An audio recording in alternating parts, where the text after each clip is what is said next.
Alors, je vais te parler d'un sujet qui va peut-être un petit peu te déranger, c'est ta légitimité. Parce que tu peux avoir été compétente, tu peux avoir eu de bons résultats dans le passé, avoir pris ton poste vraiment au sérieux, et pourtant, après une expérience professionnelle qui a été difficile, tu peux te mettre à douter de toi. Ce n'est pas parce que tu as perdu tes compétences, et ça tu le sais. Mais c'est plutôt que ton cerveau, il a associé une situation à une forme de danger. Je vais te donner des exemples pour que ce soit plus concret. Par exemple, pour toi, un poste à responsabilité, ça veut peut-être dire automatiquement pression. Le mot management, ça veut peut-être dire « Ah là, je vais être rabaissé ». Ou encore, si un nouveau manager arrive, attention, méfiance. Et même si je change d'entreprise, est-ce que ce que j'ai vécu, ça va recommencer ? Et tu vois, là, tu peux commencer à te poser des questions qui te semblent parfaitement rationnelles. C'est-à-dire, est-ce que je suis vraiment faite aussi moi pour manager? Est-ce que je suis encore légitime? Est-ce que je devrais plutôt chercher un poste dans un premier temps où il y a moins de responsabilités pour me permettre de me remettre un peu en selle et de voir ce dont je suis capable vraiment? Donc toutes ces questions, tu peux être amené à te les poser. Mais la vraie question, elle est peut-être ailleurs. Est-ce que tu n'es plus faite pour un poste à responsabilité? Ou est-ce que tu essayes simplement de te protéger d'une expérience qui t'a profondément marqué? Parce que ce n'est pas la même chose.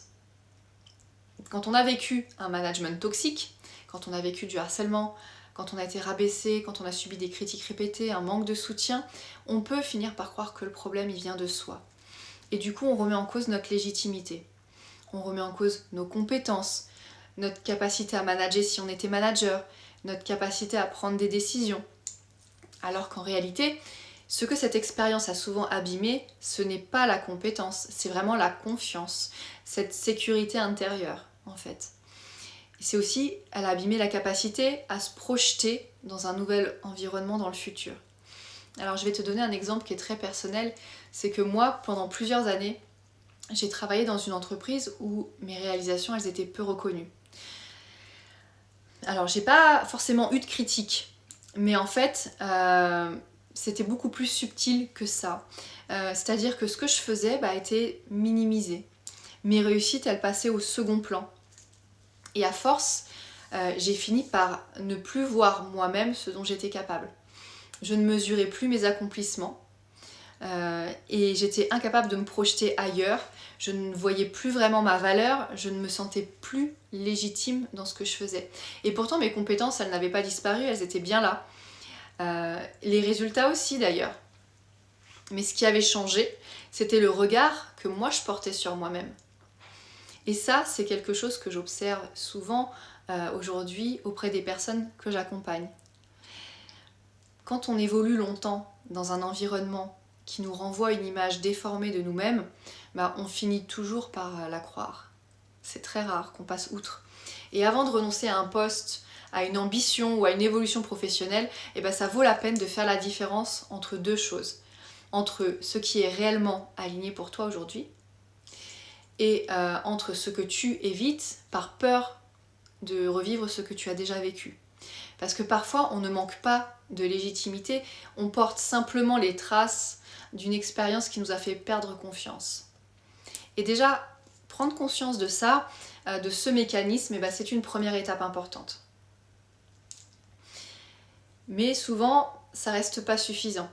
Parce que si ton cerveau il a associé un poste à responsabilité, un manager ou un environnement professionnel à une forme de danger, il ne suffit pas de comprendre ce qui se joue pour réussir à avancer différemment par la suite. Les croyances, les peurs et les mécanismes de protection, ils se sont installés progressivement. Donc c'est pas en un claquement de doigts, en une prise de conscience que tu vas réussir à avancer. Et quand on est seul en plus, parfois c'est difficile d'avoir ce recul et de réussir à se remettre en question. On en revient vite aux mêmes conclusions, aux mêmes doutes, même aux mêmes stratégies d'évitement. On tourne un peu en rond. Et c'est pour ça que l'accompagnement, c'est quelque chose qui peut être précieux. Parce que l'accompagnement, il ne va pas faire le travail à ta place, il va t'aider à voir ce que tu ne vois plus. Il va t'aider à distinguer ce qui relève de ton passé de ce qui est réellement présent aujourd'hui. Ça va te permettre de retrouver progressivement la confiance nécessaire pour avancer. Parce qu'au fond, la question, ce n'est pas seulement de comprendre ce qui t'est arrivé. Ça, tu as déjà plus ou moins analysé. La question, c'est qu'est-ce que toi tu veux faire de cette expérience maintenant? Est-ce que tu veux que cette expérience, elle continue à définir tes choix professionnels? Ou est-ce que tu veux vraiment reprendre le pouvoir sur la suite? Donc si tu te reconnais dans ce que je viens de partager, si tu as l'impression qu'une expérience passée continue d'influencer tes décisions d'aujourd'hui, eh ben, je t'invite à ne pas rester seul avec ces questionnements. Et parfois, quelques échanges suffisent pour remettre de la clarté sur ce qui te freine et pour retrouver de la confiance dans tes capacités.